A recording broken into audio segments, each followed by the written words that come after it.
Papo Waldorf, conectando ideias, histórias e a essência da pedagogia Waldorf.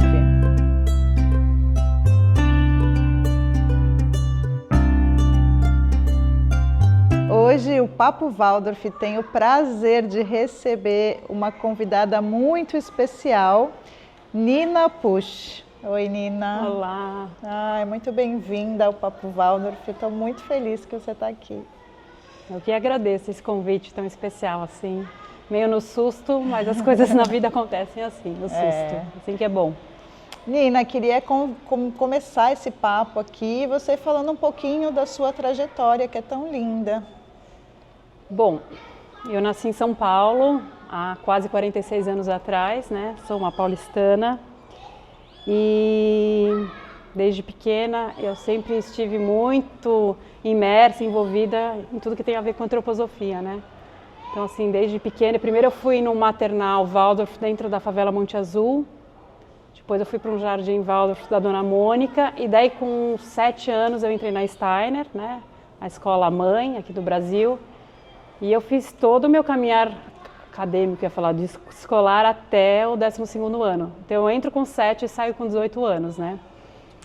E daí, ao longo da vida escolar, eu tinha uma certeza interna que eu ia ser médica, que isso é muito certo.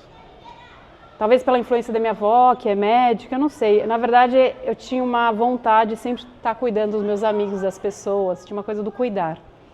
Daí eu acabei a escola, para mim foi muito difícil, né? Porque assim, era um grupo que estava junto desde o primeiro ano. Sei lá, dos 40, metade se forma, então assim, é uma relação muito forte que eu tive com esses colegas.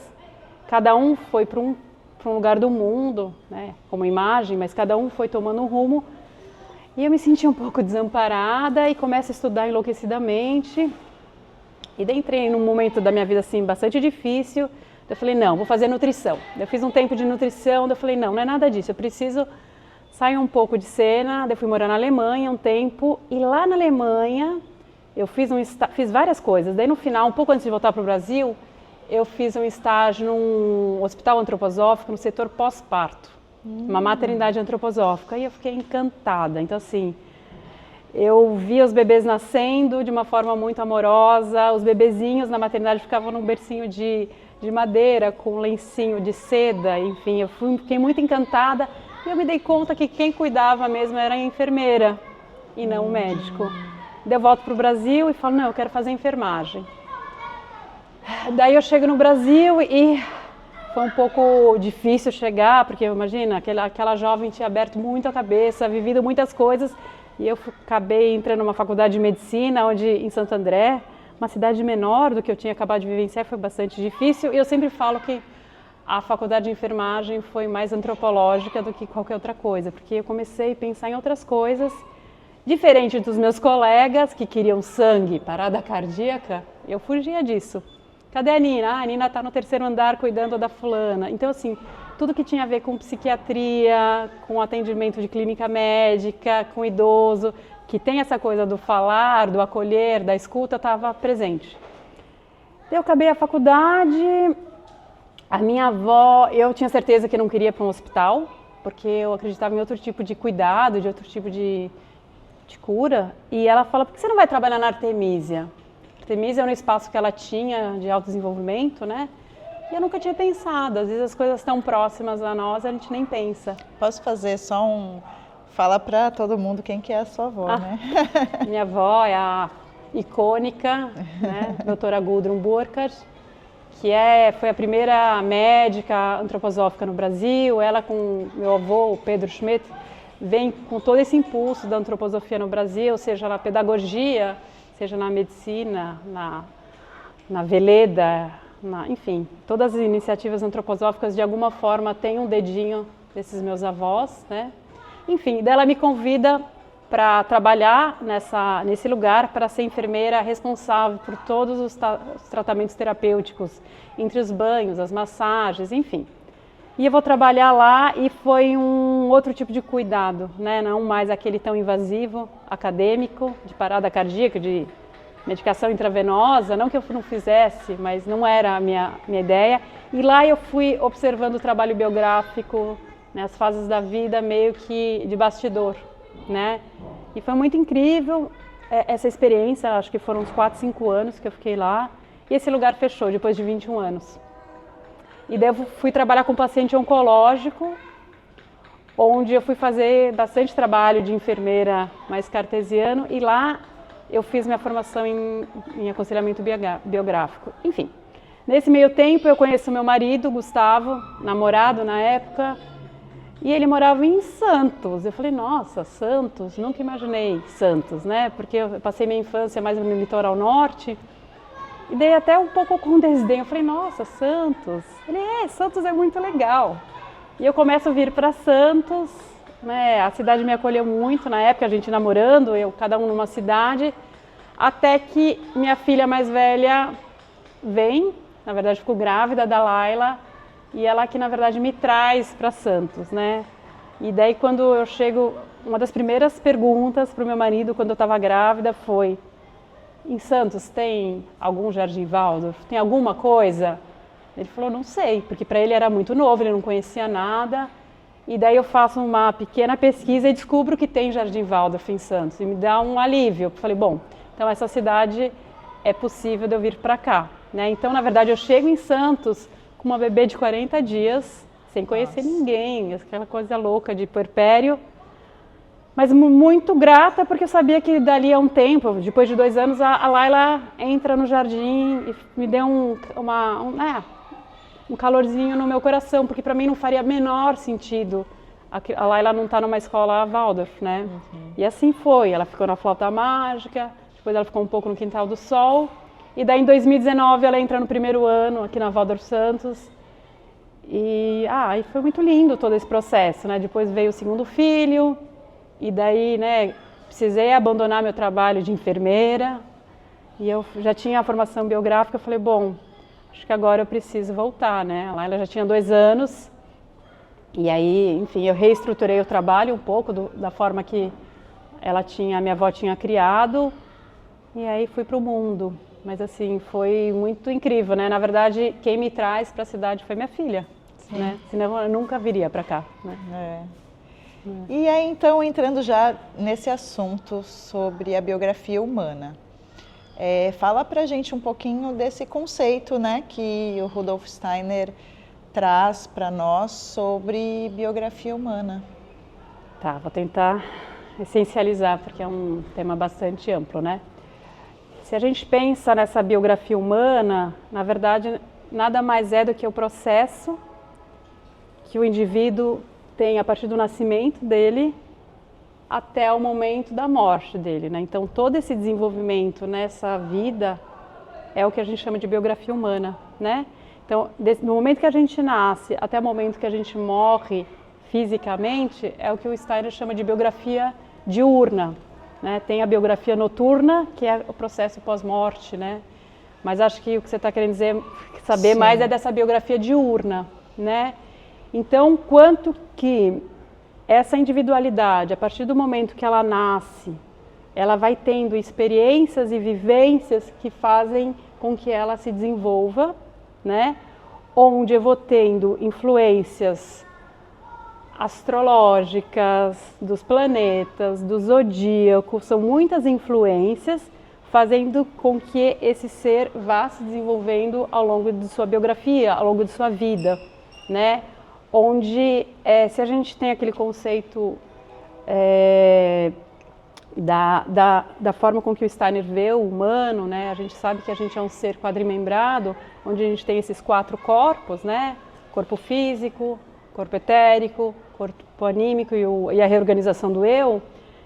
Essas 4 forças, mas eu acabo agrupando, né? O corpo físico, o etérico como corpo, esse corpo anímico como um corpo, como a alma, e essa parte espiritual como espírito. Se a gente pensa em corpo, alma e espírito, essas 3 forças, elas vão concomitantemente agindo, atuando nesse ser em desenvolvimento, né? Então, assim, são forças invisíveis, né? Porque o desenvolvimento físico a gente vê, né? É claro, né? A gente vê o desenvolvimento fisiológico, biológico de um ser. A gente vê acontecer um ser que nasce, sei lá, com 50 centímetros, com 21 anos ele já tem seu tamanho por completo, né? Isso é palpável, é visível, né?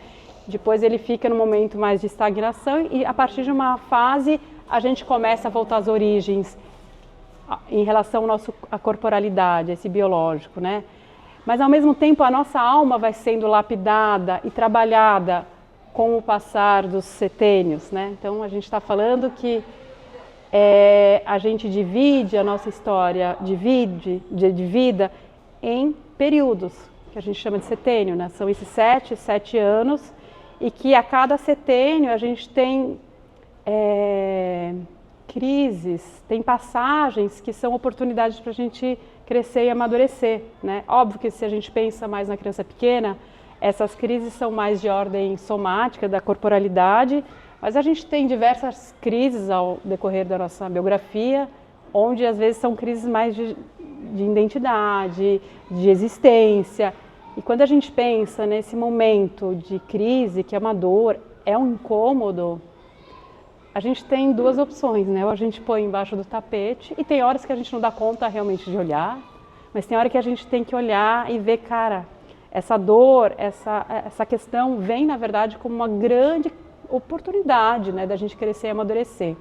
Então, se a gente pensa nesse ser em desenvolvimento, né, ao longo dessa história, até o momento que ele vai morrer, ele vai tendo influências, sim, que a gente chama de leis biográficas, ele vai recebendo essas influências que de alguma forma vai moldando essa individualidade, mas tem coisas que são muito individuais, né? Porque a gente fala na antroposofia, o Steiner traz isso muito da liberdade. Cada indivíduo tem seu caminho individual nessa vida, né? Tem né? A gente recebe influências, mas tem uma coisa muito particular de cada história, né? Eu uma vez fiquei muito tocada com uma biografia, na verdade foram duas irmãs que fizeram um trabalho comigo, em momentos separados, mas assim, elas tinham quase a mesma idade, tiveram o mesmo cuidado, a mesma alimentação, a mesma escola, tudo muito parecido, mas e teve um evento muito marcante na história de vida dessa família, e o relato dessa era tão diferente da outra, eu falei, mas como é possível, né? Porque é isso, eles tiveram as mesmas influências, mas vai depender um pouco do temperamento, daquela individualidade, da qualidade planetária que essa pessoa recebe como influência. Então, assim, sim, temos leis que atuam nessa formação, nesse forjar dessa individualidade, mas tem uma coisa muito individual, né?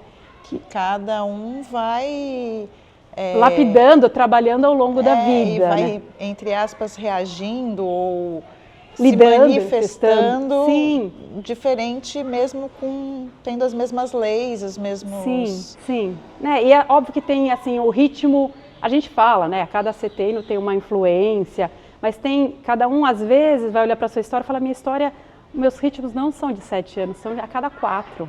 E assim, então existe isso também, né? E é legal assim pensar um pouco que assim, eu vou recebendo essas influências e vou me manifestando de cada um da sua maneira, mas a partir da consciência eu vou poder fazer diferente. Então isso que é legal, né? Óbvio que no começo da vida a gente vai lidando, a gente vai indo meio pelos impulsos, pela uma inconsciência, a gente vai meio numa coisa meio adormecida, né?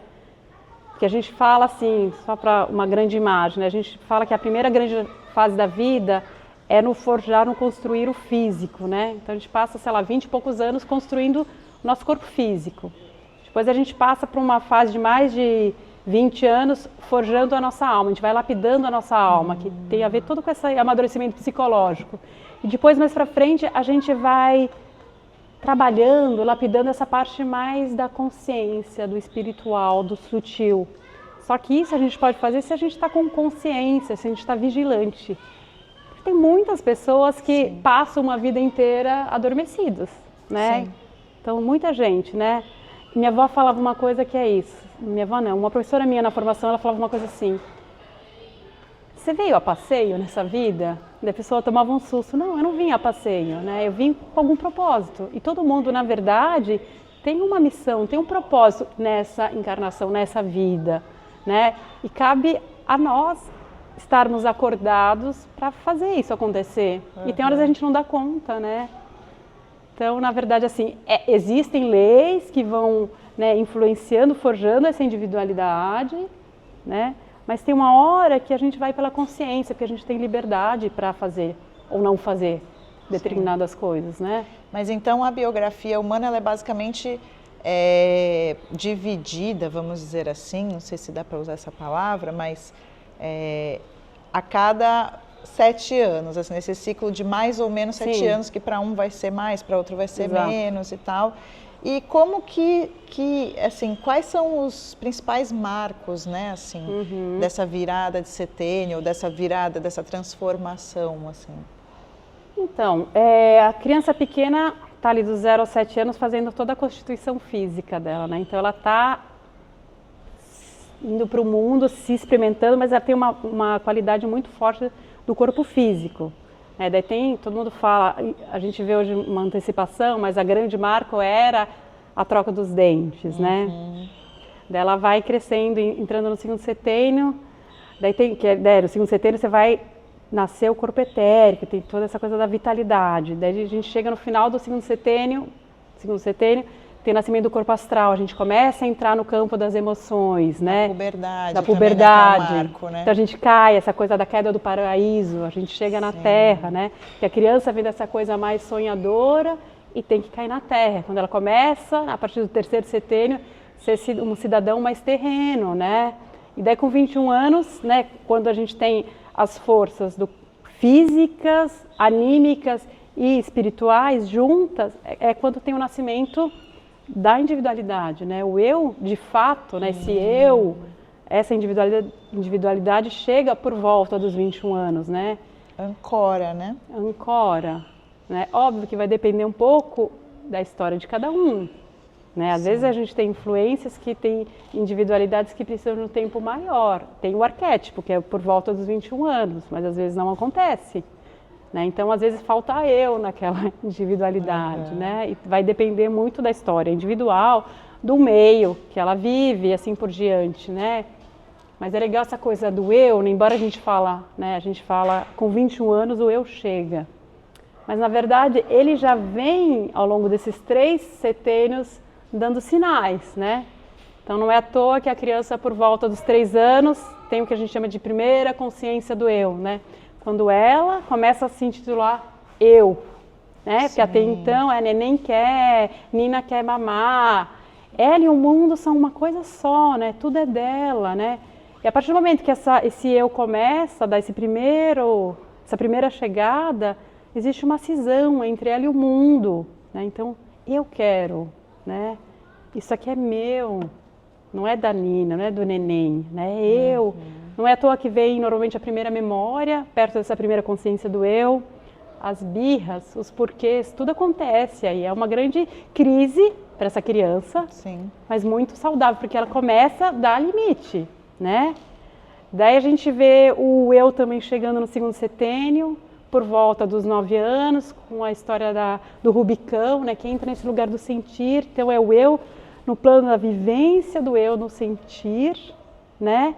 E daí depois com 18 anos e meio, esse eu vem também com uma força bastante grande no nó lunar, por volta dos 18 anos e meio, que tem a ver com, então assim, primeiro a consciência, depois a vivência, depois a realização. Que é esse jovem, né, a partir dos 14 anos, com o nascimento do corpo astral, que começa a ir para o mundo, ele precisa realizar, né? Então tem esse evento bastante marcante por volta dos 18 anos e meio, e depois com 21 anos, de fato, o eu chega, né? Essa, entre aspas, independência do eu, vamos dizer assim. Não é à toa, eu acho incrível, né? Porque não é à toa que a gente realmente tem a maioridade com 21 anos, né? Então é onde, de fato, eu sou, a partir dos 21 anos, até uns 40 e poucos anos, eu sou um cidadão terreno, onde eu estou com essas 3 forças, esse corpo, essa alma e o espírito, começam a trabalhar isso, né? Então, voltando, se a gente pensa em 3 grandes fases, né? Então, essa primeira grande fase, que é onde eu estou forjando o meu corpo, depois dos 20 e poucos anos, né? A gente está desenvolvendo, amadurecendo esse lado mais anímico dessa alma, que é o amadurecimento psicológico, e eu preciso do social, eu preciso do outro no confronto, na briga, na discussão, no trabalho, eu vou amadurecer psicologicamente e depois, nos 40 e poucos anos, a essência começa a ter mais espaço. A corporalidade vai começando a minguar. Murchar, minguar, é uma ótima palavra. Vai minguando. E aí essa busca por esse lugar mais sutil, Eu acho tão lindo isso, porque assim, a nossa força está tão no corpo e graças a esse declínio físico, é como se assim, eu estava tanto tempo usando a minha força, minha vitalidade para a corporalidade. E como existe esse declínio natural, graças a esse declínio eu posso ter agora força para olhar para esse sutil. Né? Óbvio que com outras qualidades, talvez com não tanto gás, como eu tinha com 30 e poucos anos, 20 e poucos anos, mas com mais qualidade, onde eu vou buscando a essência, onde eu vou olhando mais a retaguarda, né? Onde a matéria não é mais tão importante. É uma possibilidade, isso não significa que todo mundo vai atrás disso, né? Todo mundo vai fazer esse caminho. Mas é que naturalmente isso é oferecido, né, a gente, assim, né? Inconscientemente. Pode ser que a gente aproveite a oportunidade, ou não. Pode ser que não, Exato. Tá. E tem gente que realmente, né, vai depender um pouco da biografia da pessoa, né? Porque tem uma fase ali mais central que é a fase da matéria, que eu preciso correr atrás, de trabalho, de grana, de casa, porque eu estou formando a família, eu preciso ter as coisas, isso é muito saudável. E às vezes essa fase ela precisa ser um pouco maior do que o arquétipo diz, né? Porque talvez na minha biografia meu pai e minha mãe não estiveram presentes no meu cuidado e quando agora eu sou pai e mãe, eu quero estar disponível. Então era a hora, entre aspas, né? Que eu tinha que estar indo atrás da estrutura, só que meus filhos estão nascendo e eu por escolha prefiro estar presente, como se eu vou não é recuperando a palavra, esqueci, é um pouco, eu vou me tratando, vou me cuidando para que depois, com consciência, eu falo, eu vou ganhar grana depois, Sim. Eu vou atrás do dinheiro depois. Embora no arquétipo não seja fase, entendeu? Mas ele faz com consciência. E de alguma forma a vai gente... te curando, essa palavra, né? E de alguma forma você direciona esse fazer e essa energia do trabalho para um outro trabalho, né? Claro. Que não deixa de ser um trabalho, né? Que é o de ajudar essa criança a se forjar, né? Assim, é muito bonito. É bonito. Né? E aí falando um pouquinho dos primeiros setênios, né? Assim, como que assim, pensando, por exemplo, que é uma época que normalmente a criança entra na escola ou começa a frequentar a escola e tal. Então, como que funciona mais ou menos essa questão das leis biográficas nesses momentos, assim, né? Porque, por exemplo, dentro do primeiro setênio, vamos dizer assim, né? Que é uma criança menor, que precisa mais do ninho, vamos dizer assim, e depois a criança cresce um pouquinho e outras leis começam a atuar nela. Como que dentro da pedagogia Waldorf, bom, que isso deve ser algo muito relevante, né? Sim. Essas forças atuantes nesses períodos, que devem inclusive ser bem considerados pelas professoras e tal. Mas mais ou menos como que são o que vai atuar, né? Então, por exemplo, o primeiro setênio, você falou, vai desenvolver o físico, né? Aquela coisa da motricidade, de estar brincando. E a gente sabe que, por exemplo, dentro da escola Waldorf, a gente tem muito essa atenção ao brincar livre e tal. E aí, enfim, depois outras forças vão chegando, né? No segundo setênio. E também se modifica a forma da atuação na escola. Conta um pouquinho pra gente até da tua experiência também dentro de uma escola Waldorf, assim, sabe? Você que vivenciou isso e também que conhece essas forças, né? Que atuam nesses determinados momentos. Você perguntou muitas coisas, Nossa. Mas vamos lá. Vou tentar fazer uma linha de raciocínio, né? Então, assim, a gente vê acontecer no primeiro setênio, né? Então a gente está falando ali dos 0 aos 7 anos, né? Essa criança que chega no mundo e ela vai estruturar, amadurecer o que a gente chama de sistema neurosensorial. Então, o que é isso? tudo que tem a ver com o sistema nervoso central, o cérebro e os sentidos. Então, os sentidos são as grandes janelas que a criança vai se abrindo para o mundo. Então, a gente fala, né, em 12 sentidos na antroposofia, mas principalmente no primeiro setênio deve-se ter uma atenção aos 4 sentidos básicos, né?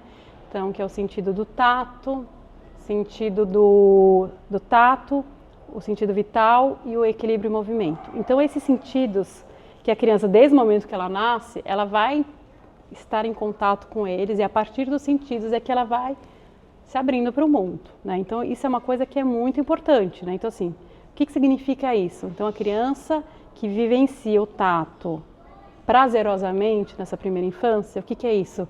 Que é pega no colo, que pode ser amamentada, que, né, que recebe o tato de forma saudável, com amor, com carinho, né? Na vestimenta adequada, no banho, na temperatura adequada. Então, ela vai vivenciar o tato de forma muito saudável. Então, assim, se a criança pode vivenciar isso de forma saudável, vai ter uma repercussão na vida adulta dela. Então, tudo que acontece nesses primeiros setênios desse desenvolvimento dessa individualidade, eles têm um reflexo na vida adulta muito grande, né? Então, assim, a criança, né, criança que recebe isso de forma positiva, vai ser um adulto que se entrega muito mais nas relações, né? Se a gente tem o cuidado com o sentido vital, que tem a ver com os ritmos, com o que ela come, né? Isso vai estar trazendo saúde para essa criança, vitalidade, né? O ritmo que ela dorme, o horário que ela acorda, tem o ritmo na vida dela, vai ter uma repercussão na vida dela. Vai ser talvez uma pessoa não tão irrequieta, com dificuldade de concentração e assim por diante, né? O equilíbrio e o movimento, tão importante, né? Essa coisa do brincar livre, de experimentar a corporalidade, de subir numa árvore, cair, levantar, ou no próprio processo dela de desenvolvimento corpóreo, que ela vai se percebendo, que ela começa a rolar, que ela começa a engatinhar, até o momento que ela anda, no tempo dela, ela vai trazendo alimento para que ela, na vida adulta, saiba cair, levantar emocionalmente, porque ela caiu, ela fez a persistência do cair, levantar. Então, isso acontece muito aqui nesse primeiro setênio, deve-se ter uma atenção. Óbvio que o que ela come também tem uma qualidade, o que ela escuta desde criança tem uma outra qualidade. Se ela só fica ouvindo, né, a televisão ligada, com certeza vai ter uma outra qualidade do que se ela escuta, sei lá, a mãe cantando. Né? Vai tendo qualidades diferentes, e isso vai sendo alimento para essa criança. Então, a criança, para ter um bom desenvolvimento, ela não precisa ter só o leite, seja a fórmula, né? Às vezes é o caso. Não é só o leite que vai alimentar, mas ela precisa de amor, confiança, aconchego, carinho. São alimentos anímicos imprescindíveis para que ela possa ter um bom desenvolvimento, né? Então, ela vai recebendo os alimentos invisíveis para que ela possa crescer, né? E a gente sabe que a grande imagem de uma criança pequena, de primeiro setênio, é aquela imagem que a criança é uma grande esponja. Então, ela vai receber tudo, sem proteção. Coisas boas e não tão boas, né? E nós, como adultos, professores, pais, somos convidados a cada chegada de uma criança a ser a pessoa de confiança para ela, de escudo para ela, né? Porque ela tem que ter a vivência de que o mundo é bom, como grande tônica desse primeiro setênio, né? Então, se a gente entende como adulto que a gente é esse ser que vai estar ali só não na retaguarda, mas está ali, né, no cuidado, porque ela vai estar vivenciando tudo, aspirando tudo, porque é na imitação que ela vai estar aprendendo, né? Tudo ela vai aprender pela imitação. E é a imitação que ela vai conseguir, né, nesses primeiros 3 anos de vida, desenvolver as faculdades humanas, né? Então, espera-se que uma criança no primeiro ano de vida, entende-se até 2 anos, que ela conquiste o andar, no segundo ano o falar, e depois o pensar rudimentar, óbvio, né? Então, ela vai conquistando o espaço físico, o social e o espiritual, né? Então, quanto que a gente precisa cuidar muito, né, nesse primeiro setênio, para que ela possa viver a tônica do mundo bom, né? Então, aquela frase que eu adoro, feliz é a criança que tem pais fazedores, né? Feliz é a criança que tem pais fazedores, que ela vai, seja o pai, o professor, o avô, a materneira, quando a criança vê o adulto fazendo, ela vai aprender. Então, se o pai só faz aquilo, ele não entende, não é nada concreto, né? Então, feliz é a criança que tem pais que estão cozinhando, estão limpando, estão arrumando, porque ela vai aprendendo, aspirando, né? Pegando pela imitação, que é diferente quando entra no segundo setênio. Óbvio que no começo ali do segundo setênio, a criança ainda aprende por imitação, mas depois ela começa a aprender pelo sentir, né? Ainda mais quando ela elege uma autoridade amada, né? Que talvez seja um professor, na maioria das vezes pode ser um professor, que é essa grande figura do segundo setênio e que faz pulsar os conhecimentos, né? Então a criança vai aprendendo quando esse adulto está realmente acreditando no que ele faz, então ele vai aprender pelo invisível também, né? Pelo sentir. E que é muito diferente quando existe uma educação muito autoritária, que a criança, já que ela está desenvolvendo, né, eu não falei, sistema rítmico no segundo setênio, coração e pulmão, né, o nosso sentir está desabrochando, então, né, ela está abrindo aqui, e se de repente vem uma educação muito dura, ela se fecha, né? tolhe, ela se fecha, e isso ela não consegue desenvolver, né? Então, quando a gente chega nessa tônica onde o mundo é belo, né, com a beleza. Então, esse professor tem que trazer beleza, tem que pulsar os conteúdos. É aí que pega na criança, ela acredita nisso, ela se encanta. O professor é a pessoa mais linda que tem, né? E às vezes não é a pessoa mais linda, mas assim, porque toca em outro lugar, a criança vê outras coisas, né? Sim. E isso pulsa dentro dela, né? E esse segundo setênio, assim, ele tem várias fases, né? Uma que ainda a criança está aprendendo pela imitação. Depois vem esse momento onde a religiosidade entra com grande potência e quão importante isso é para a criança desenvolver essa religiosidade que tem a ver com esse mundo de dentro dela, que ela está começando a entrar em contato, né? Daí chega ali com 9 anos, ela tem o Rubicão, né? Que esse momento pode ser um momento tão sofrido para a criança, porque é isso, ela está começando a entender o mundo de dentro dela. Ela vai ficando mais chorosa, mais quieta, ela se dá conta que os pais podem morrer, ela entende a finitude da vida. Então é um momento assim bem complexo, né? Enquanto lá atrás a criança com 7 anos perdeu os dentes de leite, né? E agora ela começa a perder um pouco esse coração de leite, sabe? Então assim, é uma criança que começa a entrar nesse mundo de dentro e pode ser muito difícil, porque ela, né, enquanto, né, a criança de primeiro setênio é totalmente aberta, agora o mundo vem até ela, algo acontece e ela começa a pôr para fora, a partir de dentro, né? Então assim, ela começa a questionar, muitos medos aparecem, né? E daí já mais para o final desse segundo setênio, mudanças começam a acontecer no corpo, né? Começa a ter a queda do paraíso, começa a ter a mudança de vozes nos meninos, né? O corpo vai mudando, às vezes a menarca já acontece ali no final de segundo setênio. Então, segundo setênio, ele tem muitas fases, ele tem 3 grandes marcos, né?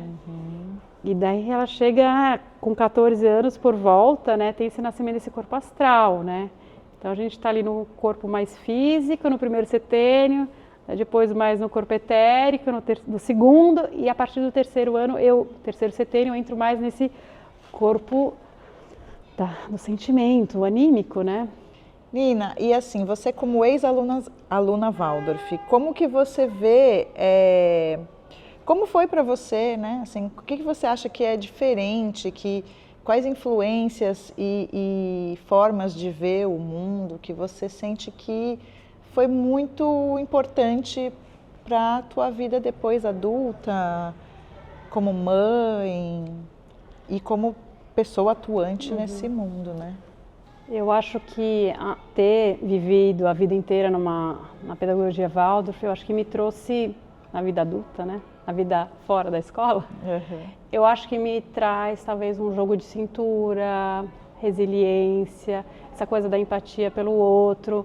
Então, se vira nos 30, sabe? Tem uma habilidade de se reinventar facilmente, né? E eu acho que a escola tem uma coisa que a pedagogia tem, uma coisa que assim, ela tem marcos tão fortes que que assim, eu tenho uma memória, imagina, eu me formei em 97, eu lembro de coisas do segundo ano, do terceiro, então porque foram muito vivos, né? São coisas muito que ficaram impregnadas na minha alma, né? Então, sei lá, por exemplo, a peça do 8º ano é um marco assim muito forte, né? Que a gente põe luz nas crianças que nunca foram vistas, né? Então, assim, tudo que vai sendo feito vai dando alimento para a minha vida adulta. Sim. Acho que é isso. Que lindo. Nina, muito obrigada. Obrigada pelo papo, obrigada pela sua existência. Obrigada por você estar aqui com a gente hoje. Por tudo que você também faz por essa escola que é tão bonito. E muito obrigada mesmo por você estar aqui com a gente. Obrigada a vocês. E muito obrigada a você que esteve aqui neste bate-papo de hoje, tão interessante, tão rico, tão enriquecedor. O Papo Waldorf fica por aqui e a gente espera vocês no próximo episódio. Obrigada.